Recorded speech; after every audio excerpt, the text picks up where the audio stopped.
നടപടികൾ നിർത്തിവെക്കുന്നതിനുള്ള ഉപക്ഷേപം.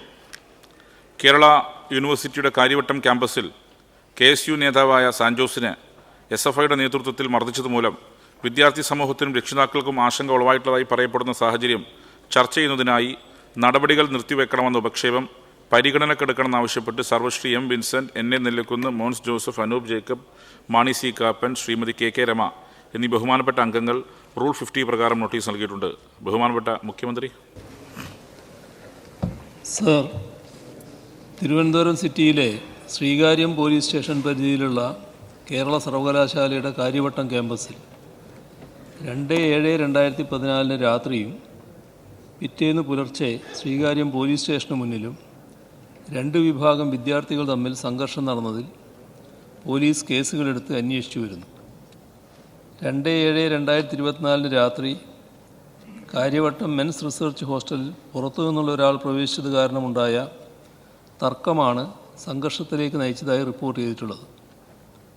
KSU നേതാക്കളോടൊപ്പമാണ് ക്യാമ്പസിന് പുറത്തു നിന്നുള്ള ജോബിൻസൺ എന്നയാൾ എത്തിയതെന്ന് പോലീസ് റിപ്പോർട്ടുകളിൽ നിന്ന് മനസ്സിലാക്കുന്നു. തർക്കത്തെ തുടർന്നുണ്ടായ സംഘർഷത്തിൽ 15ഓളം SFI പ്രവർത്തകർക്കെതിരെ KSU നേതാവിൻ്റെ മൊഴിയുടെ അടിസ്ഥാനത്തിൽ ശ്രീകാര്യം പോലീസ് ക്രൈം നമ്പർ 710/2024 പ്രകാരം കേസ് രജിസ്റ്റർ ചെയ്ത് അന്വേഷണം നടത്തിവരുന്നു. തുടർന്ന് KSU യൂത്ത് കോൺഗ്രസ് പ്രവർത്തകർ ശ്രീകാര്യം പോലീസ് സ്റ്റേഷൻ ഉപരോധിച്ചു. കോൺഗ്രസ് MLAമാരായ ശ്രീ ചാണ്ടി ഉമ്മൻ, ശ്രീ M. വിൻസെൻ്റ് എന്നിവർ സ്ഥലത്തെത്തി ഉപരോധത്തിന് നേതൃത്വം നൽകുകയും ചെയ്തു. ഈ സമയത്ത് KSU യൂത്ത് കോൺഗ്രസ് പ്രവർത്തകരുടെ ഭാഗത്തു നിന്ന് പോലീസിന് നേരെ കല്ലേറുണ്ടായി. ഡ്യൂട്ടിയിലുണ്ടായിരുന്ന സീനിയർ പോലീസ് ഓഫീസർ സന്തോഷിന് കല്ലേറിൽ നെഞ്ചിൽ പരിക്കേറ്റു. ഈ സംഭവത്തിൽ പോലീസ് ഉദ്യോഗസ്ഥൻ്റെ മൊഴിയുടെ അടിസ്ഥാനത്തിൽ MLAമാരായ M. വിൻസെൻ്റ്, ചാണ്ടി ഉമ്മൻ എന്നിവർക്ക് പുറമെ 20ഓളം KSU യൂത്ത് കോൺഗ്രസ് പ്രവർത്തകർക്കെതിരെ crime number 709/2024 Sreekaryam police case register ചെയ്ത് അന്വേഷണം നടത്തി വരുന്നു. ഇതേസമയം SFI പ്രവർത്തകരും സ്റ്റേഷന് സമീപത്തുണ്ടായിരുന്നു. സംഘർഷാവസ്ഥ സംജാതമായ സാഹചര്യത്തിൽ 20ഓളം SFI പ്രവർത്തകർക്കെതിരെയും ശ്രീകാര്യം പോലീസ് ക്രൈം നമ്പർ 708/2024 സ്വമേധയാ കേസ് രജിസ്റ്റർ ചെയ്തിട്ടുണ്ട്. 2/7/2024 രാത്രി ഹോസ്റ്റലിലുണ്ടായ സംഘർഷത്തെ തുടർന്ന് ക്യാമ്പസിന് പുറത്തുള്ള ആദിനാഥ് എന്ന വ്യക്തി ശ്രീകാര്യം പോലീസ് സ്റ്റേഷനിലെത്തി മൊഴി നൽകിയതിൻ്റെ അടിസ്ഥാനത്തിൽ 7 SFI പ്രവർത്തകർ ഉൾപ്പെടെ 9 പേർക്കെതിരെ ശ്രീകാര്യം പോലീസ് ക്രൈം നമ്പർ 711/2024 മറ്റൊരു കേസും രജിസ്റ്റർ ചെയ്ത് അന്വേഷണം ആരംഭിച്ചിട്ടുണ്ട്. KSUക്കാരുടെ പരാതിയുടെ അടിസ്ഥാനത്തിൽ മെഡിക്കൽ കോളേജ് പോലീസ് സ്റ്റേഷനിൽ 5 പേരെ പ്രതികളാക്കി മറ്റൊരു കേസും രജിസ്റ്റർ ചെയ്തിട്ടുണ്ട്. സംഘർഷാവസ്ഥ നിയന്ത്രണ വിധേയമാക്കുന്ന ലക്ഷ്യത്തോടുകൂടി പോലീസ് കൃത്യമായ ഇടപെടലും പ്രവർത്തനവുമാണ് നടത്തിയിട്ടുള്ളത്. ഇക്കാര്യത്തിൽ യാതൊരുവിധ രാഷ്ട്രീയ വിവേചനവുമില്ലാതെയാണ് നടപടികളെടുത്തു വരുന്നത്. സംഭവം സംബന്ധിച്ച് രജിസ്റ്റർ ചെയ്തിട്ടുള്ള എല്ലാ കേസുകളിലും ശക്തമായ അന്വേഷണം നടത്തി നടപടികൾ സ്വീകരിക്കും. ക്യാമ്പസുകളിൽ ഈ രീതിയിലുള്ള സംഘർഷങ്ങൾ ഉണ്ടാകാതിരിക്കാൻ വേണ്ട ഇടപെടലുകൾ നടത്താൻ ബന്ധപ്പെട്ട എല്ലാവരും തയ്യാറാകേണ്ടതുമുണ്ട്. ഈ സാഹചര്യത്തിൽ സഭ നിർത്തിവെച്ച് ചർച്ച ചെയ്യേണ്ട കാര്യമില്ല. ശ്രീ M. വിൻസെൻ്റ്. സർ, കേരളത്തിലെ ക്യാമ്പസുകളിൽ SFI നടത്തുന്ന ക്രൂരമായ അക്രമ പരമ്പരകൾ ഈ സഭയിൽ ചർച്ചയ്ക്ക് വന്നപ്പോഴെല്ലാം SFIയുടെ പ്രവൃത്തികളെ ന്യായീകരിക്കുന്ന ഒരു സമീപനമാണ് ബഹുമാനപ്പെട്ട മുഖ്യമന്ത്രിയുടെ ഭാഗത്തു നിന്ന്. സർ, ഇന്നും അദ്ദേഹം പറഞ്ഞത് ഹോസ്റ്റലിൽ ഒരാൾ അതിക്രമിച്ച് കയറിയതിനെ തുടർന്ന് ആണ് ഈ സംഘർഷം ഉണ്ടായി എന്നുള്ളതാണ്. സർ, അത് നമുക്ക് പരിശോധിക്കാം. സർ, ലോ കോളേജിലെ KSUവിൻ്റെ യൂണിറ്റ് പ്രസിഡൻ്റായിരുന്ന വനിതാ നേതാവായിരുന്ന അഫ്ന യാക്കൂബിനെ നിലത്തിട്ട് ചവിട്ടി കൂട്ടിയ സംഭവം, KSUക്കാർ താമസിക്കുന്ന വീടുകളിലേക്ക് പോയി SFIക്കാർ നടത്തിയ അക്രമം, അവർ ആശുപത്രിയിലേക്ക് ചികിത്സയ്ക്ക് പോയപ്പോൾ 70ഓളം പേർ ചേർന്ന് അവിടെ നടത്തിയ അക്രമം, ഇതിനെക്കുറിച്ച് അന്ന് ബഹുമാനപ്പെട്ട പ്രതിപക്ഷ നേതാവിടെ സബ്മിഷൻ ഉന്നയിച്ചപ്പോൾ അങ്ങേ അസ്വസ്ഥനാക്കി. അങ്ങ് പറഞ്ഞു SFI അധിക്ഷേപിക്കുന്നതിന് അതിരുവേണ്ടേ എന്നാണ് അങ്ങ് ചോദിച്ചത്. അങ്ങ് വീണ്ടും പറഞ്ഞു SFI ഇങ്ങനെ പൊങ്ങി പൊങ്ങി പോകുന്നതിൽ ഞങ്ങൾക്കുള്ള അസൂയയാണ് എന്ന്. സാർ, പൊങ്ങി പൊങ്ങി പോകുന്നുണ്ട് സാർ. സാർ, AISFന്റെ വനിതാ നേതാവിനെ കേട്ടാലറയ്ക്കുന്ന ഭാഷാ പ്രയോഗം നടത്തിയിട്ടുള്ള നേതാവിനെ സംസ്ഥാന സെക്രട്ടറിയാക്കി പൊങ്ങി പൊങ്ങി പോയി സാർ. വിജയലക്ഷ്മി ടീച്ചറെ തടഞ്ഞു വെച്ച് ആക്രമിച്ചയാളെ രാജ്യസഭാംഗമായിട്ട് പൊങ്ങി പൊങ്ങി പോയിട്ടുള്ള കാര്യമാണ് സാർ കാണുന്നത്. സാർ അതുപോലെ തന്നെയാണ് സാർ കേരളത്തിൻ്റെ മനസാക്ഷിയെ ഞെട്ടിച്ച സിദ്ധാർത്ഥിൻ്റെ മരണത്തിലേക്ക് നയിച്ച സംഭവങ്ങളെക്കുറിച്ച് ഇവിടെ ചർച്ച നടന്നപ്പോഴും അങ്ങെടുത്ത സമീപനം ഇത് തന്നെയായിരുന്നു സാർ. സാർ, അങ്ങ് നൽകുന്ന പൊളിറ്റിക്കൽ പാട്രണേജാണ് സാർ SFIക്ക് ഈ അക്രമ പരമ്പരകൾ നടത്താനുള്ള ഊർജം പകരുന്നത്. സാർ, ഹെൽമറ്റും ചെടിച്ചട്ടിയും മുളവടിയും കൊണ്ട് എതിരാളികളുടെ കൈയും കാലും തലയും ചവിട്ടി പൊട്ടിക്കുന്നവരെ രക്ഷാപ്രവർത്തനമെന്ന് പറഞ്ഞ് സംരക്ഷിച്ചത് അങ്ങാണ് സാറ്. അവരെ സംരക്ഷിച്ചതിന് കേരളത്തിലെ അങ്ങ് നൽകിയ പൊളിറ്റിക്കൽ പാട്രണേജിന് കേരളത്തിലെ ജനങ്ങൾ നൽകിയ ചുട്ട മറുപടിയാണ് സാർ പാർലമെന്റ് തെരഞ്ഞെടുപ്പിലെ റിസൾട്ട്. സാറ്, അങ്ങ് എല്ലാ കാലത്തും സിദ്ധാർത്ഥിന്റെ മരണം സംഭവിച്ചപ്പോൾ അങ്ങ് CBI അന്വേഷണത്തിന് ഉത്തരവിട്ടു.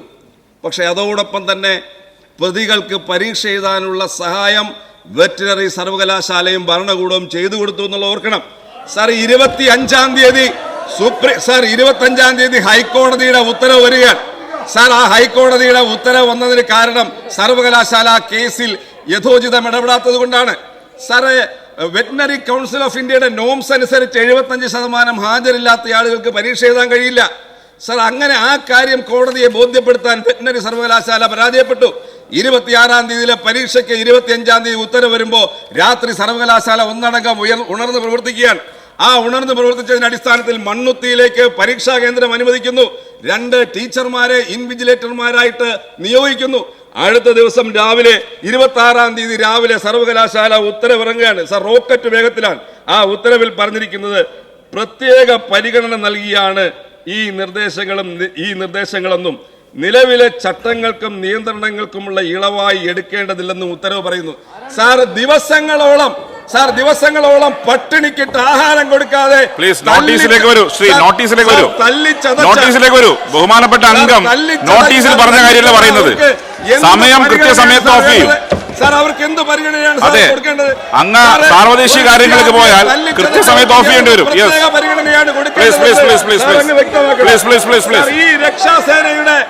ഈ രക്ഷാസേനയുടെ ഏറ്റവും ഒടുവിലത്തെ ആക്രമണമാണ് സാർ കഴിഞ്ഞ ദിവസം കാര്യവട്ടം ക്യാമ്പസിൽ ഉണ്ടായിട്ടുള്ളത്.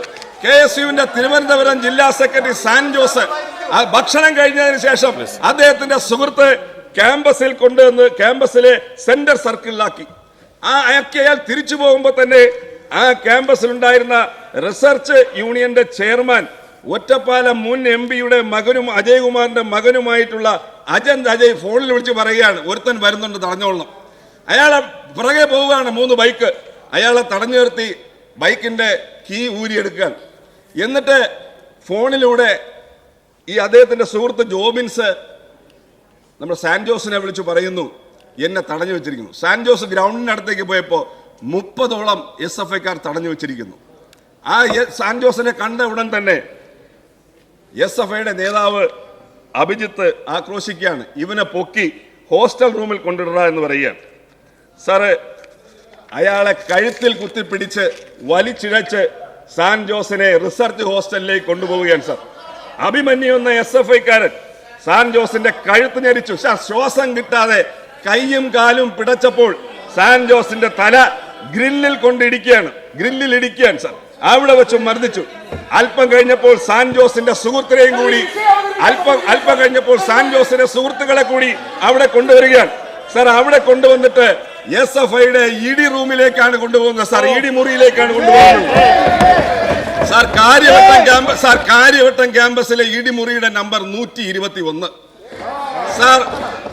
സിദ്ധാർത്ഥിനെ ഇടിച്ച് ചതച്ച ED മുറിയുടെ നമ്പർ 21. എല്ലാ കോളേജുകൾക്കും ED മുറി ഉണ്ട് സാർ. സാറ്, പ്രത്യയശാസ്ത്രത്തിന്റെ അടിത്തറയിലല്ല സാർ SFI നിൽക്കുന്നത്, ED മുറിയുടെ ഭീകരതയിലാണ്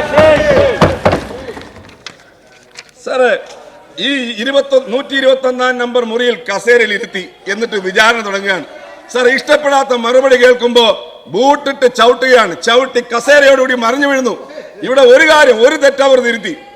സാറ് വെറ്റിനറി കോളേജിൽ ഭക്ഷണം പോലും കൊടുക്കാതിരുന്നെങ്കിൽ ഇവിടെ കുടിവെള്ളം കൊടുത്തു. സാർ ഇടയ്ക്കിടയ്ക്ക് കുടിവെള്ളം കൊടുത്തു. സാർ 1 മണിക്കൂർ അവിടെ ഇരുത്തി അയാളെ മർദ്ദിക്കാൻ. സാർ എന്നിട്ട് യൂണിറ്റ് ഉണ്ടാക്കാൻ നീ ആരാണ്? അതാണ് അവരെ പ്രകോപിപ്പിച്ചത്. സാർ നവാഗതരെ സ്വാഗതം ചെയ്തുകൊണ്ട് കഴിഞ്ഞ സമീപ വർഷങ്ങളിൽ ഇല്ലാത്ത വിധത്തിൽ 20ഓളം ബോർഡുകൾ അവിടെ KSU സ്ഥാപിച്ചു. കൊടിതോരണങ്ങൾ കൊണ്ട് അലങ്കരിച്ചു. ഇതിൽ അസ്വസ്ഥരായിട്ടാണ് സാൻ ജോസാണ് അതിന് നേതൃത്വം നൽകുന്നതെന്നുകൊണ്ട് അയാളെ ആക്രമിക്കാൻ ഇവർ തയ്യാറായത്. സാർ ഇങ്ങനെ 1 മണിക്കൂറോളം മർദ്ദനവും വിചാരണയും കഴിഞ്ഞതിന് ശേഷം എന്നെ ആരും ഉപദ്രവിച്ചില്ല എന്ന് സാൻ ജോസിനെ കൊണ്ട് എഴുതി വാങ്ങുകയാണ്. അത് വീഡിയോ റെക്കോർഡ് ചെയ്യാം. എന്നിട്ട് വീഡിയോ റെക്കോർഡ് ചെയ്യുന്നത് സാർ വീഡിയോ ഞാൻ ഹോസ്റ്റലിൽ അതിക്രമിച്ചു കയറി എന്ന് സാൻ ജോസിനെ കൊണ്ട് പറയിച്ച് വീഡിയോ റെക്കോർഡ് ചെയ്യാൻ. സാർ ഈ സാൻ ജോസ് എന്റെ നിയോജക മണ്ഡലത്തിൽപ്പെട്ട ആളാണ്. സാർ അദ്ദേഹത്തിന്റെ മാതാപിതാക്കളെ 20 വർഷമായി എനിക്കറിയാം. സാർ ദാരിദ്ര്യത്തിന്റെ പ്രതിപക്ഷം അവിടെ ഇരിക്ക്, പ്രതിപക്ഷം അവിടെ ഇരിക്ക്, ബഹുമാനപ്പെടുത്തി ശാന്ത പ്ലീസ് അങ്ങ് അവിടെ ഇരിക്ക്, അങ്ങ് ചാടി അടിക്കൽ അവിടെ ഇരിക്ക്. പ്രതിപക്ഷ നേതാവല്ലേ അവിടെ ഇരിക്ക്, പ്രതിപക്ഷ നേതാവല്ലേ, അവരുടെ ഭാഗത്ത് കമന്റ് ഒന്നും വന്നില്ല. പ്ലീസ് അവിടെ ഇരിക്ക്. ഏതെങ്കിലും തരത്തിൽ ഇന്ററപ്റ്റഡ് ആവുന്ന ഒരു കമന്റ്സ് അവിടെ വന്നിട്ടില്ല. ബഹുമാനപ്പെട്ട അംഗം അവതരിപ്പിക്കുക പ്ലീസ്. യെസ് അവിടെ ഇരിക്കും പ്ലീസ് അവിടെ ഇരിക്ക്. യെസ് അവതാരകർ അവസരം കൊടുക്ക്, നിങ്ങൾ ഇരിക്കും അവിടെ, നിങ്ങൾ അവിടെ ഇരിക്ക് പ്ലീസ്. ശ്രീ അൻവർ അവിടെ ഇരിക്ക്, അവതാരകൻ അവതരിപ്പിക്കട്ടെ, പറയാം. യെസ് അവതാരകൻ അവതരിപ്പിക്കട്ടെ. അവതരിപ്പിക്കുക പ്ലീസ്. ശ്രീ അൻവർ അവിടെ ഇരിക്ക്, പ്ലീസ് അവിടെ ഇരിക്ക്. യെസ് അങ്ങ് അവതരിപ്പിക്ക്. അവതരിപ്പിച്ചോ. പരമകോടിയിലുള്ള ഒരു വീടാണ് സാർ അത്. സാർ നമ്മുടെ നാട്ടിൽ 2 നേരം പട്ടിണി കിടന്ന് 3 നേരം മക്കൾക്ക് ഭക്ഷണം കൊടുക്കുന്ന രക്ഷകർത്താക്കളുള്ള ഒരു നാടാണ് സാർ നമ്മുടേത്. സാർ അങ്ങനെ പട്ടിണി കിടന്ന് മക്കളെ പഠിപ്പിക്കാൻ വേണ്ടി കോളേജിൽ അയക്കുമ്പോ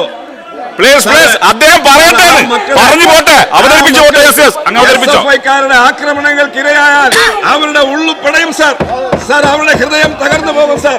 ഒരു പോറലേറ്റാൽ അവർക്ക് സഹിക്കാൻ കഴിയില്ല സാർ. ഈ ഇടിമുറിയിലേക്ക് കൊണ്ടുപോയപ്പോ സിദ്ധാർത്ഥിന്റെ അനുഭവമാണോ എനിക്കുണ്ടാകാൻ പോകുന്നത്, ഞാൻ പേടിച്ചു പോയി എന്നാണ് സാൻ ജോസ് പറഞ്ഞത്. സാർ കേസ് എടുക്കണമെന്ന് സാറ് ഇവരെ അറസ്റ്റ് ചെയ്യണമെന്ന് ആവശ്യപ്പെട്ടുകൊണ്ട് KSUവിന്റെ സംസ്ഥാന പ്രസിഡന്റ് ശ്രീ അലോഷ്യസ് സേവ്യറിന്റെ നേതൃത്വത്തിൽ ശ്രീകാര്യം പോലീസ് സ്റ്റേഷൻ മുന്നിലേക്ക് പ്രതിഷേധിച്ചു. സാർ ഞാൻ രാത്രി അവിടേക്ക് പോവുകയാണ്. സാർ എന്റെ വാഹനം അവിടെ എത്തിയപ്പോൾ തന്നെ SFIക്കാർ വാഹനത്തിൽ അടിക്കുകയും കൈകൊണ്ടിടിക്കുകയും കമ്പ് കൊണ്ടടിക്കുകയും ചെയ്ത. ഇന്നും വാഹനം പരിശോധിച്ചാൽ നിങ്ങൾക്ക് മനസ്സിലായി. സാർ ഞാൻ ഡോറ് തുറന്നിറങ്ങിയപ്പോ എന്നെ കയ്യേറ്റം ചെയ്യാൻ ശ്രമിച്ചു. 50ഓളം സാർ ഇത്രയും ബഹളം ഉണ്ടാക്കി. അടിയന്തര പ്രമേയത്തിന് ഒരു സമയമുണ്ട്, ആ സമയത്തിനപ്പുറത്ത് അനുവദിക്കാൻ പറ്റില്ല. അടിയന്തര പ്രമേയത്തിന്റെ അവതാരകരുടെ സമയമുണ്ട്, അങ്ങ് അവതരിപ്പിക്കണം. അങ്ങ് സാവകാശം പറഞ്ഞ് എനിക്കറിയേണ്ട കാര്യം. പ്ലീസ് അവിടെ ഇരിക്കെ പ്ലീസ് അംഗങ്ങൾ അവിടെ ഇരിക്കെ പ്ലീസ് അങ്ങ് അവതരിപ്പിക്കുക. യെസ് അങ്ങ് കൺക്ലൂഡ് ചെയ്യ് അങ്ങ് അങ്ങയുടെ സമയം കളയാണ്. പ്ലീസ് അങ്ങ് കൺക്ലൂഡ് ചെയ്യ് പ്ലീസ് അവിടെ ഇരിക്കെ പ്ലീസ്. മിനിസ്റ്റേഴ്സ് അവിടെ ഇരിക്കെ അങ്ങ് കൺക്ലൂഡ് ചെയ്യ്. സാർ 50ഓളം പോലീസുകാർ നോക്കി നിൽക്കുകയാണ്. അവിടെ ഇരിക്കെ SFIക്കാർ കയ്യേറ്റം ചെയ്തത്. സാർ ഒരു മന്ത്രിയുടെ കാറിൽ കൊടി കെട്ടിയതിന്റെ പേരിൽ SFI നേതാക്കളുടെ വീട് റെയ്ഡ് ചെയ്ത് അറസ്റ്റ് ചെയ്ത പോലീസ്, എന്നെ KSUക്കാരുടെ വീട് റെയ്ഡ് ചെയ്ത് അറസ്റ്റ് ചെയ്ത പോലീസ് എന്നെ ആക്രമിച്ചപ്പോൾ നോക്കി നിൽക്കുകയാണ് സാറേ ഒരു കോഗ്നൈസബിൾ ഓഫൻസ് നടക്കുന്നുവെന്ന് കണ്ടിട്ടും കയ്യും കെട്ടി നിൽക്കുന്ന കൃത്യവിലോപം നടത്തിയ ആളുകളാണ് ഞാൻ കൃത്യനിർവഹണത്തിന് തടസ്സപ്പെടുത്തിയെന്ന്. സാറേ അവിടെ തന്നെ മാറിവാനസ് കോളേജിലെ വിദ്യാർത്ഥി ആക്രമിച്ചു. ആശുപത്രിയിലേക്ക് പോയപ്പോ മാറിവാനസ് കോളേജിലെ വിദ്യാർത്ഥി ആദിനാഥിനെ സ്കാൻ ചെയ്തിട്ടുണ്ടോ ഇരുന്നപ്പോൾ അവിടെ വെച്ച് ആക്രമിക്കുകയാണ് സാർ. അതുപോലെ തന്നെ ജില്ലാ വൈസ് പ്രസിഡന്റ് നിർമ്മൽ ഋഷി എന്നിവരെ ആശുപത്രിയിൽ വെച്ച് ആക്രമിക്കുന്നു. സാർ ഇവരുടെ രീതി എങ്ങനെയാണ് സാർ? ആക്രമിക്കും, ആശുപത്രിയിൽ വെച്ച് നോട്ട് വന്നിരിക്കുന്നതിലേക്ക് വരണം പ്ലീസ്. സാറ് ഞാൻ ഒരു കാര്യം പറയാൻ ആഗ്രഹിക്കുന്നു സാർ. ഇങ്ങനെ ക്യാമ്പസുകളിൽ നടത്തുന്ന അക്രമങ്ങൾ കേരളത്തിലെ വിദ്യാർത്ഥികൾ കേരളത്തിലെ ക്യാമ്പസുകൾ ഉപേക്ഷിച്ചു പോകാൻ ഇടവരുത്തുന്നുണ്ട് എന്നങ്ങ് മനസ്സിലാക്കണം സാർ. ഈ കാര്യവട്ടം ക്യാമ്പസിൽ ഒരു പോയിന്റ് പറഞ്ഞു. കാര്യവട്ടം ക്യാമ്പസിൽ 2021 24,000 അപേക്ഷകൾ ഉണ്ടായിരുന്നു സാർ. കഴിഞ്ഞ വർഷം അത് 11,000 കുറഞ്ഞു. ഈ വർഷം അത് 9,000 കുറഞ്ഞു. കേരളത്തിലെ വിദ്യാർത്ഥികളെ ക്യാമ്പസിൽ നകറ്റി വിദേശ സർവകലാശാലയിലേക്ക് പോകുന്നതിന് ഈ SFIയുടെ ഭീകരതയും ഒരു കാരണമാണ് എന്ന് ഞാൻ ഈ അവസരത്തിൽ പറയാം. SFI കേരളത്തിന് ഒരു ബാധ്യതയായി തെറ്റുതിരുത്തുമെന്ന് മുഖ്യമന്ത്രി പറയുന്നു. തെറ്റുകൾ കൂടുതൽ ആവർത്തിച്ചുകൊണ്ടാണ് പോകുന്നത് സാർ. അതുകൊണ്ട് ഈ വിഷയം സഭ നിർത്തിവെച്ച് ചർച്ച ചെയ്യണമെന്ന് ഞാൻ ആവശ്യപ്പെടുന്നു. ബഹുമാനപ്പെട്ട മുഖ്യമന്ത്രി.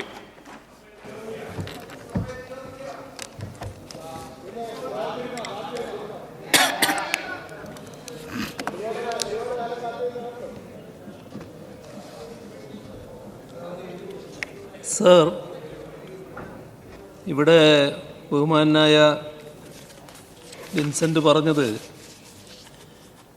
ഈ പൊളിറ്റിക്കൽ പാട്രണേജ് SFIക്ക് കൊടുക്കുന്നതിൻ്റെ ഭാഗമായി നടക്കാൻ പാടില്ലാത്ത എന്തോ സംഭവങ്ങൾ നടക്കുന്നുവെന്നാണ്. ആ കൂട്ടത്തിൽ അദ്ദേഹം പറഞ്ഞു SFIയെ അധിക്ഷേപിക്കുന്നതിന് അതിരുവേണ്ടേ എന്ന് ഞാൻ ഏതോ ഘട്ടത്തിൽ പറഞ്ഞു വന്നു. സർ, അത് ചില കാര്യങ്ങളിലൂടെ നമ്മുടെ നാട്ടിൽ വ്യക്തമായിക്കൊണ്ടിരിക്കുകയാണല്ലോ. നമ്മളെല്ലാവരും പൊതുവെ അംഗീകരിക്കുന്നതും RSSന് വലിയ വിഷമമുണ്ടാക്കുന്നതുമായ ഒരു പേരും ചിത്രവുമാണല്ലോ മഹാത്മാഗാന്ധിയുടേത്. വയനാട്ടിൽ രാഹുൽ ഗാന്ധിയുടെ ഓഫീസിലുണ്ടായിരുന്ന ഗാന്ധി ചിത്രം SFIക്കാർ തകർത്തുവെന്നായിരുന്നല്ലോ വലിയ പ്രചരണം അഴിച്ചുവിട്ടിരുന്നത്. സർ, അത് ഇപ്പോൾ ശബ്ദമുണ്ടാക്കുന്നവരെക്കാളും കടുത്ത ശബ്ദത്തിലും നമ്മുടെ നാട്ടിലെ മാധ്യമങ്ങൾ പ്രചരിപ്പിച്ചതാണല്ലോ സർ. പക്ഷേ പിന്നീട് വസ്തുതകൾ കൃത്യമായി പുറത്തു വന്നല്ലോ. എന്താണ് ആ വസ്തുത? SFIക്കാർ ഓഫീസ് വിട്ടിറങ്ങുന്നു. ആ ഘട്ടത്തിൽ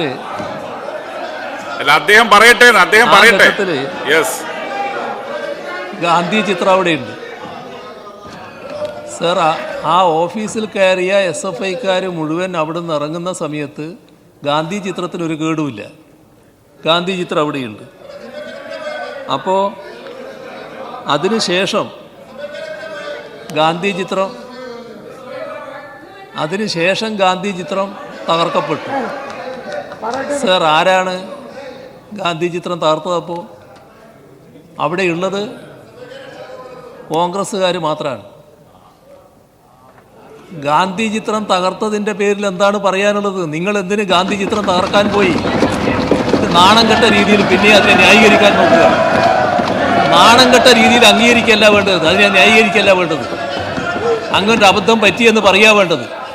നിങ്ങളുടെ ചെറുപ്പക്കാർ ഇങ്ങനെ കാണിച്ചില്ലെങ്കിൽ ആ ഗാന്ധി ചിത്രം തകർത്തത് ശരിയല്ല എന്ന് പറയാനുള്ള ആർജവമാണ് കാണിക്കേണ്ടത്. വെറുതെ കയ്യുയർത്തി ഇങ്ങനെ പറഞ്ഞുകൊണ്ട് കാര്യമില്ല കേട്ടോ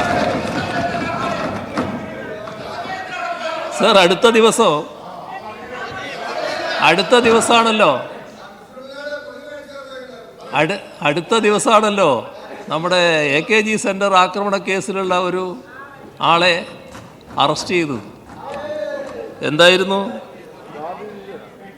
ആ ഘട്ടത്തിലുണ്ടായിരുന്ന പരിഹാസം? ഇവിടെ തന്നെ എത്രമാത്രം ചോദ്യങ്ങളായിരുന്നു പരിഹാസപൂർവ്വം ചോദിച്ചിരുന്നത്. ഇപ്പോൾ കോൺഗ്രസിൻ്റെ വേണ്ടപ്പെട്ട ആളുകൾ തന്നെയല്ലേ പിടിയിലായത്? ഈ കഴിഞ്ഞ ദിവസം പിടിയിലായ ആൾ ഇതിൻ്റെ മുഖ്യ ആസൂത്രകനായിരുന്നു എന്ന് വ്യക്തമായില്ലേ? സർ, അതേസമയം തന്നെ അദ്ദേഹം മാധ്യമങ്ങൾ തന്നെ റിപ്പോർട്ട് ചെയ്യുന്നു KPCC പ്രസിഡൻറ്റിൻ്റെ അടുത്ത അനുയായിയായിരുന്നത്.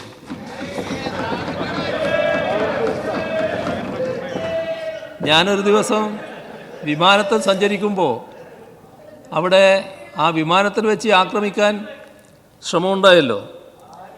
ആ ദിവസം ഇതേ വ്യക്തി ആ വിമാനത്തിലുണ്ടായിരുന്നു എന്നും ഇപ്പോൾ പുറത്തു വന്നില്ലേ? അപ്പോൾ അതിൻ്റെ ആസൂത്രണത്തിലും ഇദ്ദേഹം ഉണ്ടായിരുന്നു എന്നല്ലേ വ്യക്തമാകുന്നത്? സർ, അപ്പോൾ നാം കാണേണ്ടത് തെറ്റായ രീതികൾ പ്രചരണത്തിനു വേണ്ടി നിങ്ങൾ പലപ്പോഴും ഉപയോഗിക്കാറുണ്ട്. ഇവിടെ SFIയെ അധിക്ഷേപിക്കുന്നതിന് വേണ്ടി ബോധപൂർവം ശ്രമങ്ങൾ നടന്നപ്പോൾ ചിലപ്പോൾ അതിനെക്കുറിച്ച് അത്തരം അധിക്ഷേപം നടത്തുന്നതിന് അതിനു വേണ്ടയെന്ന് ഞാൻ പറഞ്ഞിട്ടുണ്ടായിരിക്കാം. സർ, നമ്മളെല്ലാവരും ഓർക്കുന്നൊരു കാര്യമല്ലേ, കുറച്ച് വർഷം മുൻപ് നമ്മുടെ ഇവിടുത്തെ യൂണിവേഴ്സിറ്റി കോളേജിൽ SFIക്കാർ ചാപ്പകുത്തി എന്ന് പറഞ്ഞുകൊണ്ട് നടന്ന വൻപിച്ച പ്രചരണം. ഏതായിരുന്നു ബഹളം? എന്തെല്ലാം കലാപങ്ങളായിരുന്നു അതിൻ്റെ മേലെ സംഘടിപ്പിച്ചിരുന്നത്. സർ, ഇതേ ആൾ, ഈ ചാപ്പ കുത്തപ്പെട്ട ആൾ, അദ്ദേഹം KSU വിദ്യാർത്ഥി നേതാവായിരുന്നല്ലോ. അദ്ദേഹം പിന്നീട് പറഞ്ഞതെന്താ? ഇത് ഗൂഢാലോചന വഴി സ്വയം സൃഷ്ടിച്ചതാണ് എന്ന് പറയുന്ന നിലയുണ്ടായില്ലേ? സർ, ഇതൊക്കെ നമ്മുടെ നാട്ടിൽ സംഭവിച്ച കാര്യമല്ലേ, പുറത്തു വന്ന കാര്യമല്ലേ? സർ, ഇവിടെ SFIയെക്കുറിച്ച് പറയുമ്പോൾ നമ്മൾ കാണേണ്ടത് ഈ കേരളത്തിൽ ഏറ്റവും ഒടുവിൽ രക്തസാക്ഷിയായ ധീരജ് രാജേന്ദ്രനടക്കം 35 പേരാണ് SFIയുടെ പ്രവർത്തനം നടത്തിയതിൻ്റെ പേരിൽ കൊല ചെയ്യപ്പെട്ടത്. സർ, ആ തരത്തിൽ നമ്മുടെ കേരളത്തിൽ വിദ്യാർത്ഥി സംഘടനാ പ്രവർത്തനത്തിൻ്റെ ഭാഗമായി ഈ രീതിയിൽ കൊല ചെയ്യപ്പെടേണ്ടി വന്നത് SFI അല്ലേ? ഇവിടെ ഏതെങ്കിലും ഇത്തരമൊരു അനുഭവം KSUവിന് പറയാനുണ്ടോ? നമ്മുടെ സംസ്ഥാനത്ത് എല്ലാ തരത്തിലും അപലപിക്കപ്പെട്ടപ്പോൾ ധീരജ് രാജേന്ദ്രൻ്റെ ആ അരുൺ കൊലയെപ്പറ്റി ഇവരുടെ പ്രധാനപ്പെട്ട നേതാവ് പ്രതികരിച്ചത് എന്തായിരുന്നു എന്ന് ഓർമ്മയില്ലേ? ഞാനത് ആവർത്തിക്കേണ്ടതുണ്ടോ? എരന്ന് വാങ്ങിയ അല്ലേ, അതല്ലേ പറഞ്ഞിരുന്നത്? സർ, എന്താണ് ഇതിൻ്റെയൊക്കെ അർത്ഥം? കൊല നടത്തുക, നടത്തിയ കൊലയെ നിർലജ്ജം ന്യായീകരിക്കുക, ആ കൊലയാളികളെ സംരക്ഷിക്കുന്നതിനുള്ള നടപടികൾ സ്വീകരിക്കുക. സർ, ഇവിടെ അദ്ദേഹം പറഞ്ഞു ഈ രക്ഷാപ്രവർത്തനം എന്ന് വിളിച്ചതിൻ്റെ പേരിലാണ് ഈ തെരഞ്ഞെടുപ്പിൽ ഞങ്ങൾ പരാജയപ്പെട്ടു പോയത്. സർ, അത് വീണ്ടും ഞാൻ ആവർത്തിക്കണോ? എന്തായിരുന്നു സംഭവിച്ചത്? എന്തിനായിരുന്നു ഞങ്ങൾ സഞ്ചരിച്ച വാഹനത്തിന് മുന്നിലേക്ക് ചാടി വീണത്? ആ ചാടി വീഴുന്ന ഘട്ടത്തിൽ അവരെ പിടിച്ചു മാറ്റുന്നത് സാധാരണഗതിയിൽ രക്ഷാപ്രവർത്തനമല്ലേ? എന്താ സംശയം? സർ, ഇവര് ബഹളം വെച്ചതുകൊണ്ടോ ഇവർക്ക് വേണ്ടി കുറേ മാധ്യമങ്ങൾ വല്ലാതെ ശബ്ദമിട്ടതുകൊണ്ടോ വസ്തുതയല്ലാതാകുമോ?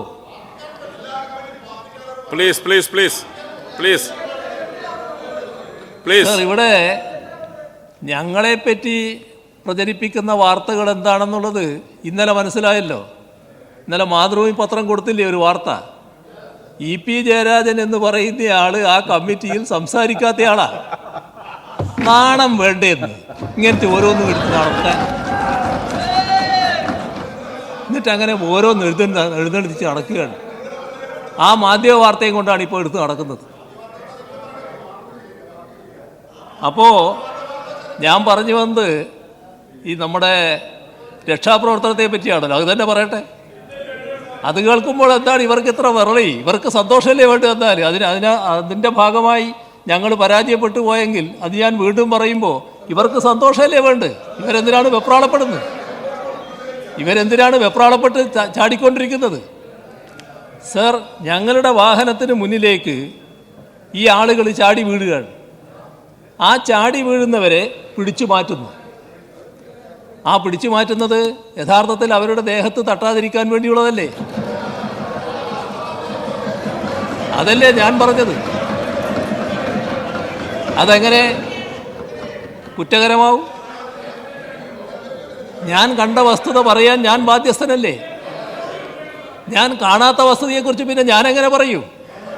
അതിനുശേഷം അവിടെ എന്ത് സംഭവിച്ചുവെന്ന് ഞാൻ കാണുന്നില്ലല്ലോ. ഞാൻ കണ്ട കാര്യം ഞാൻ പറഞ്ഞു. അത് അന്നും പറഞ്ഞു, പിന്നെയും പറഞ്ഞു, ഇന്നും പറയുന്നു, നാളെയും പറയും. ആ കാര്യത്തിൽ യാതൊരു സംശയവും വേണ്ട. പിന്നെ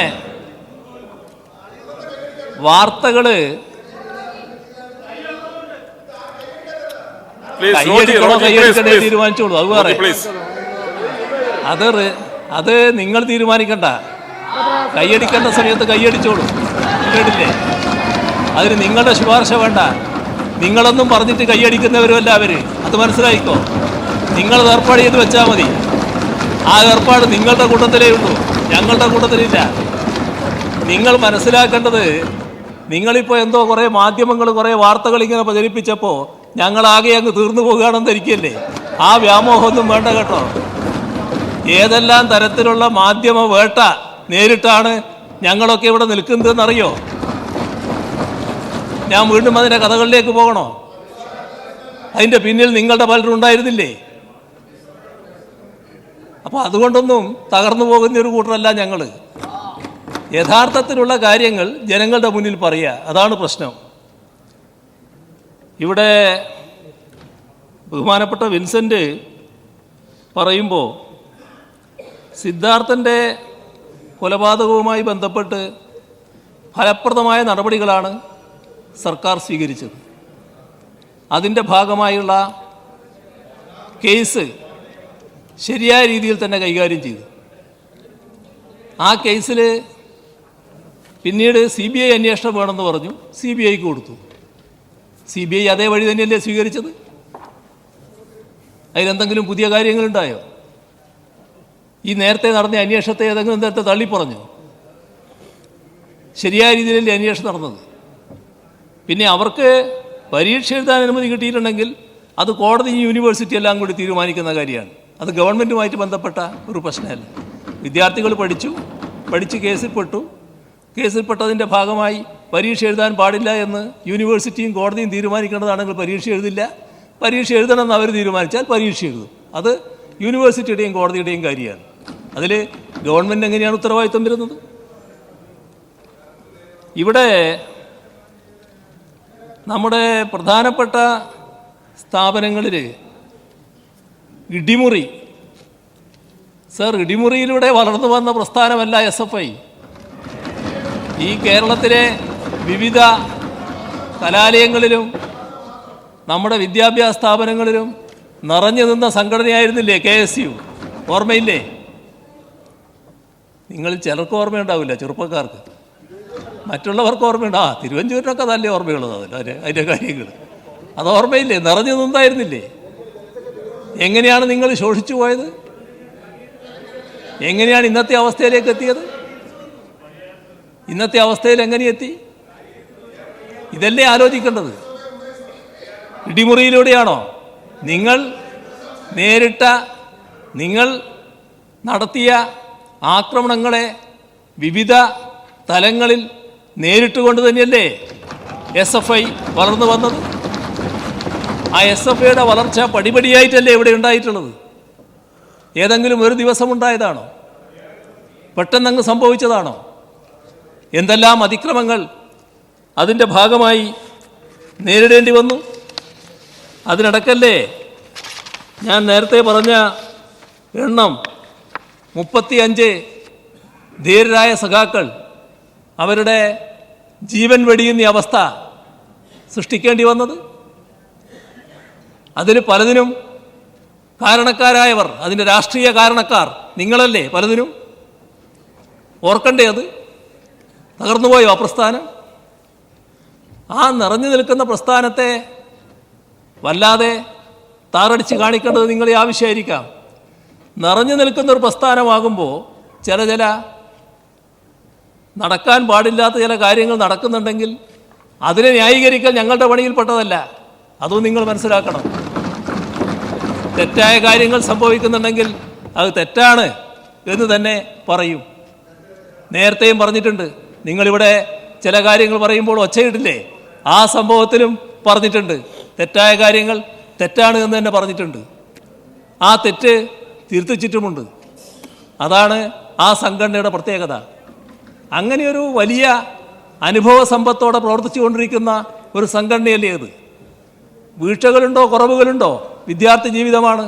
എല്ലാവരും വിദ്യാർത്ഥി ജീവിതം കടന്നു വന്നതല്ലേ.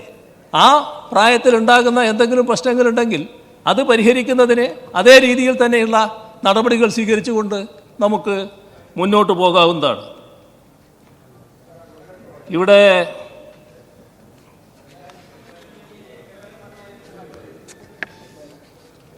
നമ്മുടെ ക്യാമ്പസുകളിൽ വിദ്യാർത്ഥികൾ തമ്മിൽ സംഘർഷമുണ്ടാകുന്നത് എല്ലാ തരത്തിലും നിർഭാഗ്യകരമായ കാര്യമാണ്. ഇതുണ്ടാകാൻ പാടില്ല എന്ന് തന്നെയാണ് സർക്കാരിൻ്റെ വ്യക്തമായ അഭിപ്രായം. ഇത്തരം സംഘർഷങ്ങൾ ഉണ്ടാകുമ്പോൾ ക്രമസമാധാന പരിപാലനത്തിൻ്റെ ഭാഗമായി പോലീസ് ആവശ്യമായ ഇടപെടലുകൾ നടത്തേണ്ടി വരും.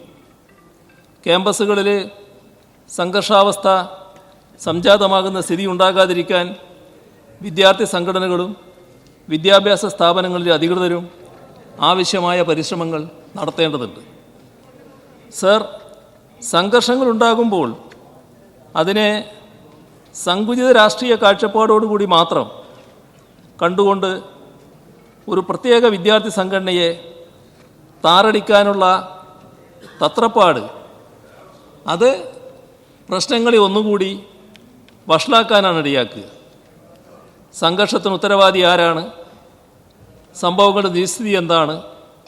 ഇതെല്ലാം അന്വേഷിച്ച് കണ്ടെത്തുന്നതിന് മുൻപ് തന്നെ പക്ഷപാതപരമായ വിധിയെഴുത്ത് നടത്തുന്നത് ഒഴിവാക്കപ്പെടേണ്ടതാണ്. വിദ്യാഭ്യാസ സ്ഥാപനങ്ങളിലെ സമാധാനം നിലനിർത്താനുള്ള ശ്രമങ്ങളെ തുരങ്കം വെക്കുന്ന സമീപനമായിട്ടാണ് അത് മാറുക. സർ, ഉന്നത വിദ്യാഭ്യാസ മേഖലയിൽ ക്രിയാത്മകമായ ഇടപെടലുകൾ നടത്തി ഗുണമേന്മ വർദ്ധിപ്പിക്കാനുള്ള സംസ്ഥാന സർക്കാരിൻ്റെ പരിശ്രമങ്ങൾക്ക് നല്ല ഫലം വന്നു തുടങ്ങിയിട്ടുണ്ട്. NAAC അക്രഡിറ്റേഷനിലും NIRF റാങ്കിങ്ങിലും കേരളത്തിലെ സർവകലാശാലകളും കോളേജുകളും മുൻനിരയിൽ നിൽക്കുന്നു. ഈ അഭിമാനകരമായ വസ്തുതയെ തമസ്കരിച്ചുകൊണ്ടാണ് ക്യാമ്പസുകളിലാകെ ഗൂണ്ടാ വിളയാട്ടമാണെന്ന പ്രചാരണം നടത്തുന്നത്. മരം കണ്ട് കാട് കാണുന്നില്ല എന്നുള്ള അവസ്ഥയുണ്ടാക്കരുത്. ഇവിടെ ഒരിടക്ക് ക്യാമ്പസുകളിൽ രാഷ്ട്രീയം പാടില്ല എന്ന് വരെ ചിലർ അഭിപ്രായപ്പെടുകയുണ്ടായി. കേരള സംസ്ഥാന രൂപീകരണത്തിന് ശേഷം അധികാരത്തിൽ വന്ന ആദ്യത്തെ ഗവൺമെൻറ് നടപ്പിൽ വരുത്തിയ പുരോഗമനപരമായ പല പരിഷ്കരണങ്ങൾക്കുമെതിരെ സ്കൂൾ കോളേജ് വിദ്യാർത്ഥികളെ തെരുവിലിറക്കിയത് ചരിത്രത്തിൻ്റെ ഭാഗമായുള്ള കാര്യമാണ്. സർ, അപ്രകാരം പിന്തിരിപ്പൻ ശക്തികളുടെ അജണ്ട നടപ്പിലാക്കാൻ സർവാത്മനാ പിന്തുണ നൽകിയവരാണ്. അവരുടെ ആശയങ്ങൾക്ക് വിദ്യാർത്ഥികളുടെ ഇടയിൽ അംഗീകാരം ലഭിക്കാതെ വന്നപ്പോൾ ക്യാമ്പസിലെ വിദ്യാർത്ഥി സംഘടനാ പ്രവർത്തനങ്ങൾക്കെതിരെ വാളോങ്ങിയത്. എന്നാൽ ക്യാമ്പസിലെ സംഘടന അപലപനീയവും അനഭിലഷണീയവുമാണ്. ഇക്കാര്യത്തിൽ ഉത്തരവാദികളായവർ നടപടികൾ നേരിടുകയും വേണം. എന്നാൽ ഒരു പ്രത്യേക സംഘടനയിൽ എല്ലാ കുറ്റങ്ങളും ചാർത്തി വസ്തുതകളെ വക്രീകരിക്കുന്ന നടപടി ഉണ്ടാകാൻ പാടില്ല. ഒരു വിദ്യാർത്ഥി കൊല്ലപ്പെട്ടപ്പോൾ ആ ചെറുപ്പക്കാരനുൾപ്പെട്ട വിദ്യാർത്ഥി സംഘടനയുടെ ലേബൽ അടിസ്ഥാനപ്പെടുത്തി മരണം ഇരന്നു വാങ്ങിയതാണെന്ന അഭിപ്രായം ഒരു മുതിർന്ന നേതാവ് പറഞ്ഞത് ഇവർക്ക് നല്ല ഓർമ്മയുള്ള കാര്യമാണ്. അതിനെ ചെറിയ തോതിലെങ്കിലും അപലപിക്കാൻ നിങ്ങൾ ആരെങ്കിലും തയ്യാറായോ? ഇത്തരം സമീപനങ്ങളാണ് ക്യാമ്പസുകളിലെ സംഘർഷങ്ങൾക്ക് ത്വരകമായി മാറുന്നത്. പക്ഷപാതപരമായി മാത്രം കാര്യങ്ങളെ വിശകലനം ചെയ്ത് അവതരിപ്പിക്കുന്നതിന് സങ്കുചിത രാഷ്ട്രീയ ലക്ഷ്യങ്ങളുണ്ടാകാം. സർക്കാരിനെ സംബന്ധിച്ചിടത്തോളം അത്തരം ഒരു ഉദ്ദേശവും അംഗീകരിക്കാൻ കഴിയില്ല. വിദ്യാർത്ഥികൾ തമ്മിലുണ്ടാകുന്ന സംഘർഷങ്ങൾ വഴിവിട്ടു പോകാതിരിക്കാൻ രാഷ്ട്രീയ നേതൃത്വവും വിദ്യാഭ്യാസ സ്ഥാപനങ്ങളിലെ അധികൃതരും ക്രമസമാധാന പാലകരും ഒരുമിച്ച് പരിശ്രമങ്ങൾ നടത്തണം. അതിലൂടെ ഉന്നത വിദ്യാഭ്യാസ മേഖലയെ കൂടുതൽ ഗുണമേന്മയുള്ളതാക്കണമെന്നാണ് അഭ്യർത്ഥിക്കാനുള്ളത്. വിദ്യാഭ്യാസ സ്ഥാപനങ്ങളിൽ സമാധാനപരമായ അന്തരീക്ഷം നിലനിൽക്കേണ്ടത് പഠനത്തിൻ്റെയും പാഠ്യേതര പ്രവർത്തനങ്ങളുടെയും സുഗമമായ മുന്നോട്ടു പോക്കിന് അനിവാര്യമാണ്. ഇത് നിലനിർത്താൻ സർക്കാർ നടത്തുന്ന ശ്രമങ്ങളോട് ഒപ്പം ഉണ്ടാകണമെന്ന് ഒരിക്കൽ കൂടി അഭ്യർത്ഥിക്കുന്നു. ഇത് സഭ നിർത്തിവെച്ച് ചർച്ച ചെയ്യേണ്ട കാര്യമില്ല എന്നുകൂടി ഇതോടൊപ്പം അറിയിക്കട്ടെ. ബഹുമാനപ്പെട്ട മുഖ്യമന്ത്രിയുടെ വിശദീകരണത്തിന്റെ അടിസ്ഥാനത്തിൽ നടപടികൾ നിർത്തിവെക്കണമെന്ന ഉപക്ഷേപത്തിന് അനുമതി നിഷേധിക്കുന്നു. സർ, കഴിഞ്ഞ ദിവസം ഞാൻ ഈ നിയമസഭയിൽ ചോദിച്ചു, നിങ്ങൾ ഏത് കാലത്താണ് ജീവിക്കുന്നത്? അത് ബഹുമാനപ്പെട്ട എക്സൈസ് മന്ത്രിയെ വല്ലാതെ പ്രകോപിപ്പിച്ചു. ഇന്ന് ഈ സംഭവം നിയമസഭയിൽ അവതരിപ്പിക്കുമ്പോൾ ആ വാചകങ്ങൾക്ക് ഒന്നുകൂടി അടിവരയിട്ടുകൊണ്ട് ഞാൻ ചോദിക്കുന്നു, നിങ്ങൾ ഏത് ഇരുണ്ട യുഗത്തിലാണ് നിങ്ങൾ ജീവിക്കുന്നത്?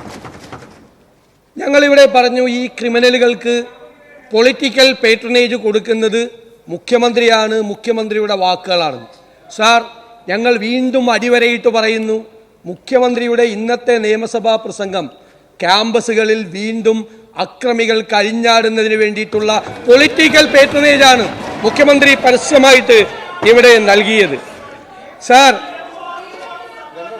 രക്ഷാപ്രവർത്തനം നടത്തിയെന്ന് ഞാൻ അന്ന് പറഞ്ഞു, പല പ്രാവശ്യം പറഞ്ഞു, ഇന്നും പറയുന്നു, എന്നും പറയുന്നു. ഞങ്ങൾക്ക് വലിയ സന്തോഷമാണ് സാർ. കാരണം വലിയ സന്തോഷമാണ് അത് കേട്ടപ്പോൾ. ഞങ്ങളാണ് കൈയടിച്ചത് അത് കേട്ടപ്പോൾ.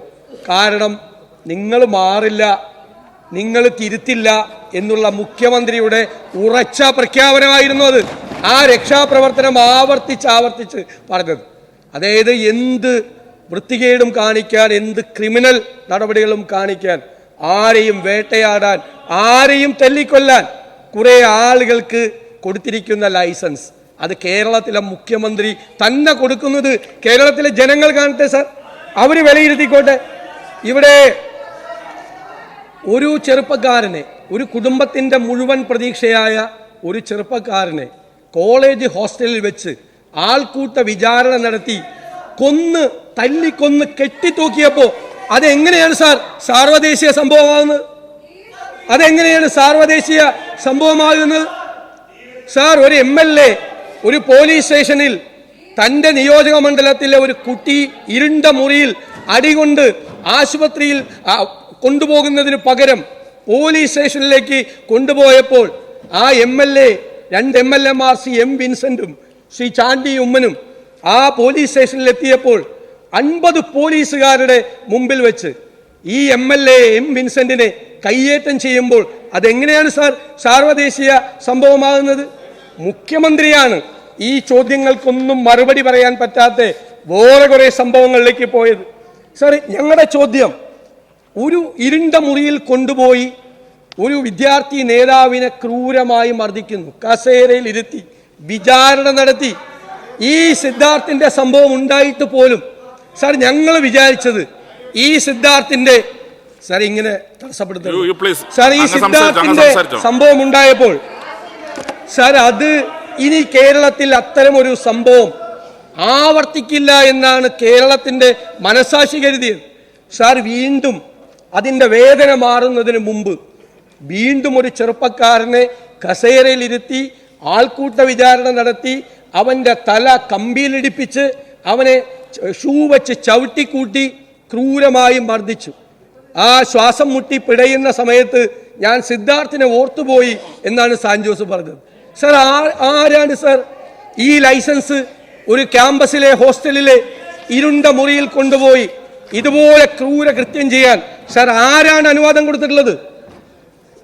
സാർ, എന്നിട്ട് ആ കുട്ടിയെ ആശുപത്രിയിൽ കൊണ്ടുപോകുന്നതിന് പകരം എന്തിനാണ് സാർ പോലീസ് സ്റ്റേഷനിൽ കൊണ്ടുപോയത്? അവനെ ആശുപത്രിയിൽ കൊണ്ടുപോകണം എന്നാവശ്യപ്പെട്ടുകൊണ്ടാണ് ഞങ്ങളുടെ കുട്ടികൾ അവിടെ ധർണയിരുന്നത്, അവനെ ആശുപത്രിയിൽ കൊണ്ടുപോകാൻ വേണ്ടി. സാർ, അവിടെ എന്തിനാണ് സാർ വീണ്ടും SFIക്കാർ വന്നത്? പോലീസ് സ്റ്റേഷന്റെ മുമ്പിൽ വീണ്ടും എന്തിനാണ് സാർ SFIക്കാർ വന്നത്?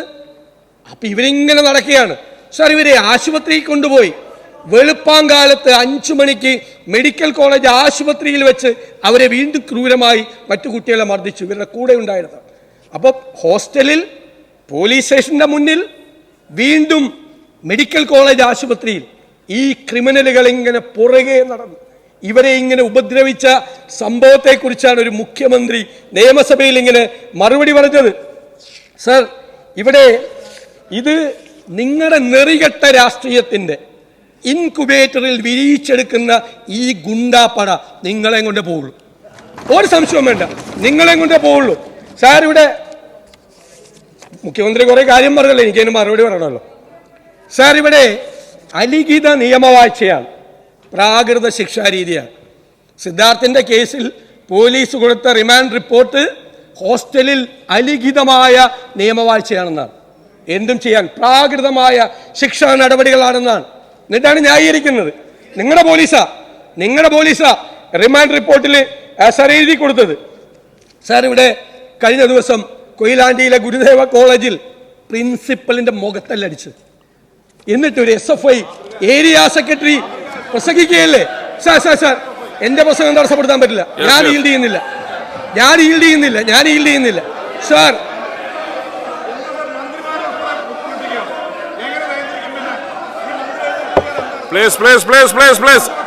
അങ്ങ് സംസാരിച്ചോ.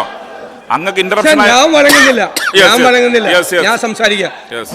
സാർ, കഴിഞ്ഞ ദിവസം SFIയുടെ ഏരിയ സെക്രട്ടറി പ്രസംഗിച്ച എന്താ സാർ? അയാളുടെ 2 കാല് കൊത്തിയെടുക്കുന്നു. ആരുടെ? പ്രിൻസിപ്പലിന്റെ. പറഞ്ഞില്ലേ, 2 കാലും കൊത്തിയെടുക്കും. അവന്റെ നെഞ്ചത്ത്, ആരുടെ? പ്രിൻസിപ്പലിന്റെ. അടുപ്പ് കൂട്ടും. അവിടെയുള്ള അധ്യാപകരെ കൊണ്ടുപോകാൻ ഈ പോലീസിന് മതിയാവില്ല 2 ആംബുലൻസ്. നിങ്ങളെ പോലീസിനോട് നോക്കിയാ പറഞ്ഞത്, ഈ പോലീസ് മതിയാവില്ല, 2 ആംബുലൻസ് കൂടി കൊണ്ടുവരുത്തി വരും. അത് കാല് വെട്ടിക്കളയുന്ന അധ്യാപകരെ ആശുപത്രിയിൽ എത്തിക്കുക. സാർ, ഇത് കേരളമാണോ? Sir, you please. I am on my legs. Yes, You please, have please, no please, right. please, please. No right to intervene. No right. I am on my legs.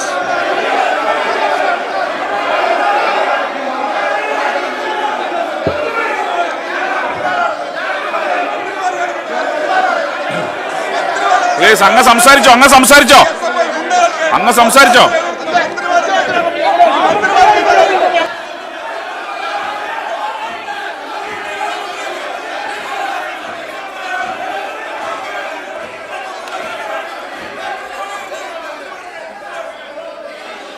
Please അവർ സംസാരിക്കട്ടെ. Please, അവർ സംസാരിക്കട്ടെ. Please, അവിടെ ഇരിക്കെ.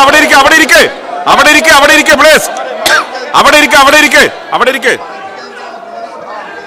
Yes. Sir, Shri ബഹുമാനപ്പെട്ട മന്ത്രി പാർലമെന്ററികാര്യ വകുപ്പിന്റെ കൂടെ മന്ത്രിയാണ്. അദ്ദേഹത്തിന്റെ നടപടിക്രമങ്ങളൊക്കെ അറിയണം. സർ, ഞങ്ങൾ പറഞ്ഞു തിരുവനന്തപുരം ലോ കോളേജിലെ സംഭവം ഞാൻ ഇവിടെ അവതരിപ്പിച്ചു. അന്ന് മുഖ്യമന്ത്രി ഇതുപോലെ ന്യായീകരണം നടത്തി. സർ, ഞങ്ങളുടെ കുട്ടികളെ പെൺകുട്ടികളെ ചവിട്ടി നിലത്ത് വലിച്ചിട്ട് ചവിട്ടിയപ്പോഴാണ് ഞാൻ കൊണ്ടുവന്നത്. സങ്കടം വന്നിട്ട് കൊണ്ടുവന്നതാണ്. സാർ, അന്നേരം ന്യായീകരിച്ചു. പിറ്റേ മാസം 21 അധ്യാപകരെ, 16 അധ്യാപികമാരുൾപ്പെടെയുള്ളവരെ 21 അധ്യാപകരെ ഇരുണ്ട മുറിയിൽ പൂട്ടിയിട്ട് ലൈറ്റ് ഓഫ് ചെയ്തു. പുറത്തിറങ്ങാൻ ശ്രമിച്ച അധ്യാപികയുടെ കൈ തിരിച്ചു പിടിച്ചു. സാർ, ഒരു കോളേജിൽ പ്രിൻസിപ്പൽ ഇറങ്ങിയപ്പോൾ അവർക്ക് പ്രതീകാത്മകമായി ശവപ്പെട്ടി ഒരുക്കി കൊടുത്തു. വേറൊരു പ്രിൻസിപ്പലിന് ആദരാഞ്ജലികൾ അർപ്പിച്ചു. കേട്ടോളാം, ഇവിടെ സംഘപരിവാറിന്റെ കാര്യം ബഹുമാനപ്പെട്ട മുഖ്യമന്ത്രി പറഞ്ഞല്ലോ. നിങ്ങളുടെ കൂടെ നിങ്ങളുടെ അധ്യാപക സംഘടനയിൽ 29 വർഷം പ്രവർത്തിച്ച ആ പ്രിൻസിപ്പലാണ് ഇപ്പൊ ആലത്തൂരിൽ BJPയുടെ സ്ഥാനാർത്ഥിയായി നിന്ന്. നിങ്ങൾ കൊടുത്താണ് അവരെ, നിങ്ങൾ കൊടുത്താണ്. സർ, മഹാരാജാസ് കോളേജിൽ അവിടെ ഇരിക്കുക അദ്ദേഹം പറയട്ടെ. ഞാൻ പറഞ്ഞിട്ടേ പോവുള്ളൂ. അവിടെ ഇരിക്കെ അദ്ദേഹം സംസാരിക്കട്ടെ. പ്ലീസ് അവിടെ ഇരിക്കെ.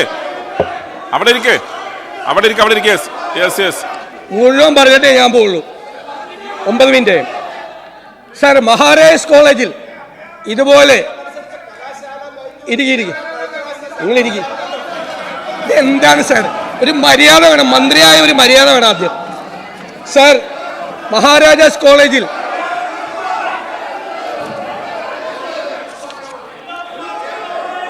അങ്ങ് സംസാരിച്ചോ. സാർ, മഹാരാജാസ് കോളേജിൽ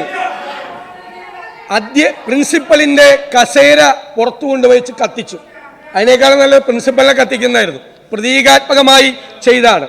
സാർ, MG യൂണിവേഴ്സിറ്റി ക്യാമ്പസിൽ ASF സംസ്ഥാന നേതാവിനെ ക്രൂരമായി മർദ്ദിച്ചു.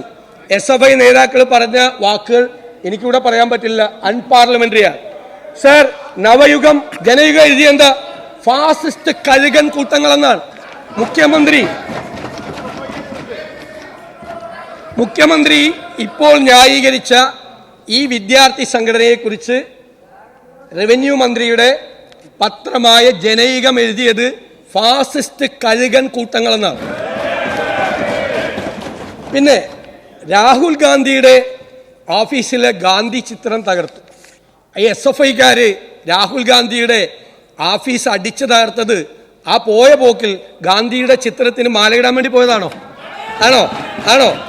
ആണോ പോയത്? നിങ്ങൾ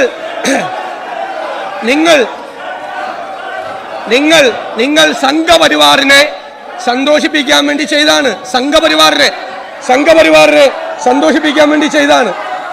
നിങ്ങൾ എന്തിനാ ഏഷ്യാനെറ്റിന്റെ ഓഫീസ് അടിച്ചു തകർത്ത്? എന്തിനാ ഏഷ്യാനെറ്റിന്റെ ഓഫീസ് നിങ്ങൾ എന്തിനാ അടിച്ചു തകർത്തത്? സാർ, പറയാം, ചാപ്പകുത്തി കാര്യം പറയാം. സാർ ASFന്റെ നേതാവ് സുബേഷ് സുധാകരൻ 123 ദിവസം SFIക്കാർ ആക്രമിച്ചിട്ട് ആശുപത്രി കിടന്നു. അയാൾ പറഞ്ഞെന്താണെന്നറിയാമോ? ഞങ്ങളെ ഇന്ന് വരെ ഒരു ക്യാമ്പസിലും KSUക്കാർ മർദ്ദിച്ചിട്ടില്ല. ഞങ്ങളെ മർദ്ദിക്കുന്നതും കൊല്ലാൻ ശ്രമിച്ചിട്ടുള്ളതും SFIക്കാരാണ്. സുബേഷ്, ASF നേതാവ്. സാർ, ഇവിടെ പറഞ്ഞല്ലോ AKG സെന്ററിൽ ബോംബെറിഞ്ഞു. എന്നിട്ട് സാർ, ഇതേപോലത്തെ ആളുകളാണ് ഈ കുഴപ്പമുണ്ടാക്കുന്നത് റോട്ടിലിറങ്ങിയാലും. പ്ലീസ്, അങ്ങ് സംസാരിച്ചോ. അങ്ങോട്ട് നോക്കണ്ട. എനിക്ക് സംരക്ഷണം. അതെ, ഇപ്പൊ സംസാരിക്കാൻ ഒരു പ്രോബ്ലം ഇല്ല. ഇവിടെ എന്ത് മര്യാദ, ഒരു പ്രോബ്ലം ഇല്ല. നിങ്ങൾ സംസാരിച്ചോ. അതങ്ങ് ഇഗ്നോർ ചെയ്യും. നിങ്ങൾ സംസാരിച്ചോ. അങ്ങക്ക് മൈക്കുണ്ട്. അങ്ങ് സംസാരിച്ചോ. എങ്ങനെയാ സംസാരിക്കുന്നത്? ഞാൻ കേൾക്കുന്നത് അങ്ങയുടെ പ്രസംഗം ഞാൻ കേൾക്കുന്നുണ്ട് കൃത്യമായി. അങ്ങ് സംസാരിച്ചോ? അങ്ങനെ സംസാരിക്കാൻ പറ്റില്ല. മറുഭാഗം കേൾക്കുന്നുണ്ട്. അങ്ങനെ ഇങ്ങനെ കംപ്ലീറ്റ് സൈലന്റ് ആക്കിയ ഒരു അടിയന്തരമായ പ്രസംഗം നടക്കുമോ? പിൻ ഡ്രോപ്പ് സൈലൻസിൽ എപ്പോഴും കൂടെ പ്രസംഗം നടന്നിട്ടുണ്ടോ? അങ്ങേക്ക് അതിന് പറ്റില്ല എന്ന് പറഞ്ഞാൽ മതി. അങ്ങേക്ക് അതിന് പറ്റില്ല എന്ന് പറഞ്ഞാൽ ആരും ഞാനും ഇവിടെ അങ്ങനെ തന്നെയാണ് സ്ഥിതി. ചെയറിൽ നാളെ നിങ്ങൾ ഇരുന്നാലും തന്നെ ഗതി. ചെയറിൽ എനിക്ക് പകരം അങ്ങ് ഇരുന്നാലും തന്നെ ഗതി. പിൻ ഡ്രോപ്പ് സൈലൻസ് ഒരിക്കലും ആവാറില്ല ഇവിടെ. അത് രണ്ടു പക്ഷവും കാണിക്കേണ്ട മര്യാദയാണ്. എനിക്ക് എന്ത് ചെയ്യാൻ പറ്റും?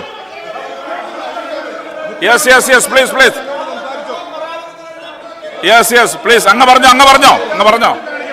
എഴുന്നേറ്റ് ഇരിക്കാൻ പറയാം.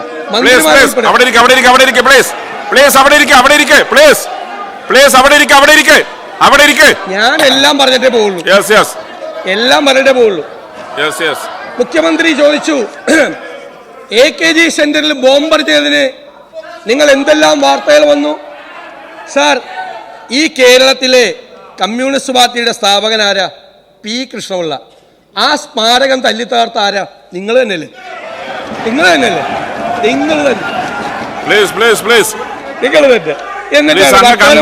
അങ്ങയുടെ പ്രസംഗം 13 മിനിറ്റ് കഴിഞ്ഞു. അല്ല, അങ്ങയുടെ പ്രസംഗം 13 മിനിറ്റ് കഴിഞ്ഞു. സാധാരണ ഒരു വാക്കൌട്ട് സ്പീച്ച് നിങ്ങൾ നടത്താറില്ല. അങ്ങ് തന്നെ പാലിക്കുന്ന ജെന്റിൽനെസ് ഉണ്ട്. അല്ലല്ല, ബഹുമാനപ്പെട്ട പ്രതിപക്ഷ നേതാവിന് ഇക്കാലം അത്രയും പാലിച്ച ജെന്റിൽനെസ് ഉണ്ട്. അങ്ങ് ഇതിനും പാലിക്കണം പ്ലീസ്. അങ്ങ് മുഖ്യമന്ത്രി 25, മുഖ്യമന്ത്രി 2 അവതരണം മറുപടി 2 മറുപടിയാണ്. 2 മറുപടി. നോ 2 മറുപടിയാണ്. 2 മറുപടിയാണ്. മുഖ്യമന്ത്രി 2 മറുപടിയാണ്. ക്ലോക്കിൽ വളരെ ക്ലിയർ ആയി ഞാൻ വാച്ച് ചെയ്യുന്നുണ്ട്. മുഖ്യമന്ത്രി 2 മറുപടിയാണത്. പ്ലീസ്. നിങ്ങള് ഒരു പ്രതിപക്ഷ നേതാവിനെ 13 മിനിറ്റ് ആയപ്പോ സമയമായെന്ന് പറഞ്ഞു. അങ്ങ് പാലിക്കുന്ന മര്യാദയാണ്. ബഹളം ഉണ്ടാക്കിയില്ലെങ്കിൽ ഞാൻ 10 മിനിറ്റ് ഞാൻ പറഞ്ഞിട്ടേ പോവുള്ളൂ. സാർ, ചാപ്പകുത്തിയ സംഭവം പറഞ്ഞു. സാർ, 2000 ആണ്ടിലാണേ.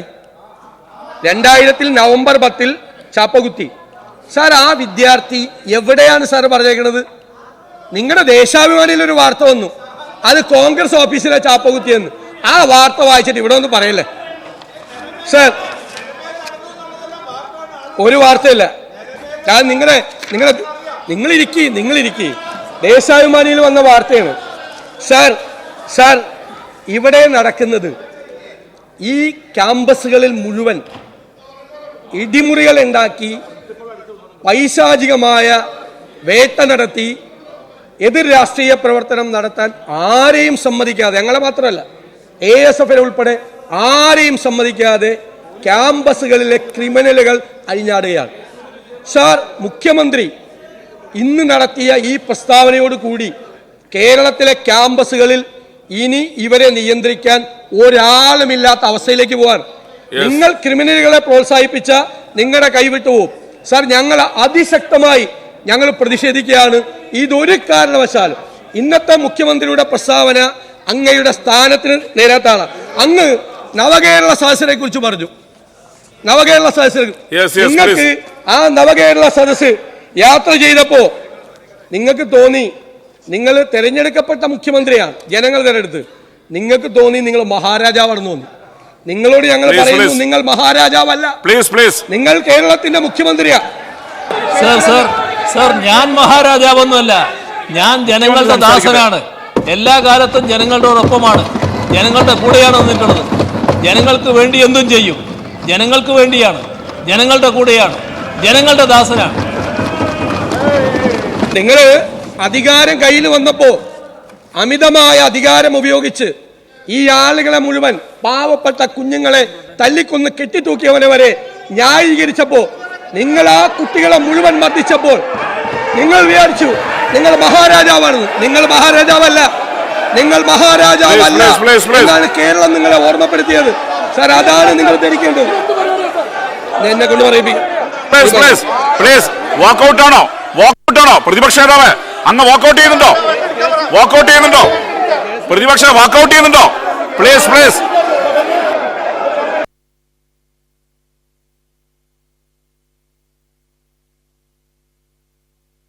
അവിടെ പോയിരിക്കെ പ്രതിപക്ഷ അങ്ങ് വാക്കൗട്ടാണോ?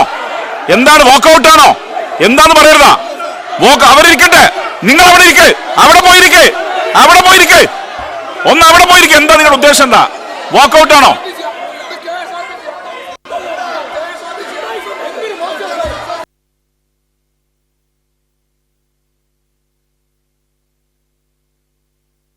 ബഹുമാനപ്പെട്ട parliamentary minister. Yes yes sir sir sir sir sir ബഹുമാനപ്പെട്ട പ്രതിപക്ഷ നേതാവ് പറഞ്ഞ ആക്ഷേപകരമായിട്ടുള്ള പരാമർശങ്ങൾ ഈ സഭാരേഖകളിൽ ഉണ്ടാകാൻ പാടില്ല. മഹാത്മാഗാന്ധിയുടെ ചിത്രം SFIക്കാരാണ് തകർത്തത് എന്ന് പറഞ്ഞത് ആക്ഷേപകരമായ പരാമർശമാണ്. തകർത്തത് കോൺഗ്രസുകാർ തന്നെയാണ് എന്ന് പോലീസ് റിപ്പോർട്ടിൽ വ്യക്തമാക്കിയിട്ടുള്ള കാര്യമാണ്. അത് സഭാരേഖകളിൽ നിന്ന് നീക്കം ചെയ്യാം. അല്ല, അത് മാത്രമല്ല, ബഹുമാനപ്പെട്ട പ്രതിപക്ഷ നേതാവ് ആവർത്തിച്ച് ചെയറിനെ ഭീഷണിപ്പെടുത്തുകയും ചെയറിന് നേരെ ആക്രോശങ്ങൾ നടത്തുകയും ചെയ്യുകയാണ്. സഭയ്ക്കകത്തും സഭയ്ക്ക് പുറത്തും ചെയറിനെ ഭീഷണിപ്പെടുത്താനും സമ്മർദ്ദത്തിലാക്കാനുമുള്ള ശ്രമമാണ് ബഹുമാനപ്പെട്ട പ്രതിപക്ഷ നേതാവ് നടത്തുന്നത്. എല്ലാ ആളുകളും പാലിക്കേണ്ട ചില മര്യാദകളാണ്. തുടർച്ചയായി ആക്ഷേപങ്ങൾ ചെയ്യുന്നത് ഒരു ജനാധിപത്യ സമൂഹത്തിന് യോജിച്ചതല്ല. ചെയറിന് നേരെ ആക്ഷേപങ്ങൾ ചൊരിയുന്നത്, ചെയറിനെതിരെ നിങ്ങൾക്ക് ആക്ഷേപങ്ങൾ ഉണ്ടെങ്കിൽ ചേംബറിൽ വന്ന് പറയാം. അല്ലാതെ ചെയറിനെതിരെ ആക്ഷേപ സ്വരങ്ങൾ ചൊരിയുന്നത് ഒരു ജനാധിപത്യത്തിന്, ഒരു ഹെൽത്തി ഡെമോക്രസിക്ക് ചേർന്നല്ല എന്ന് പറയാൻ ആഗ്രഹിക്കുകയാണ്. Yes yes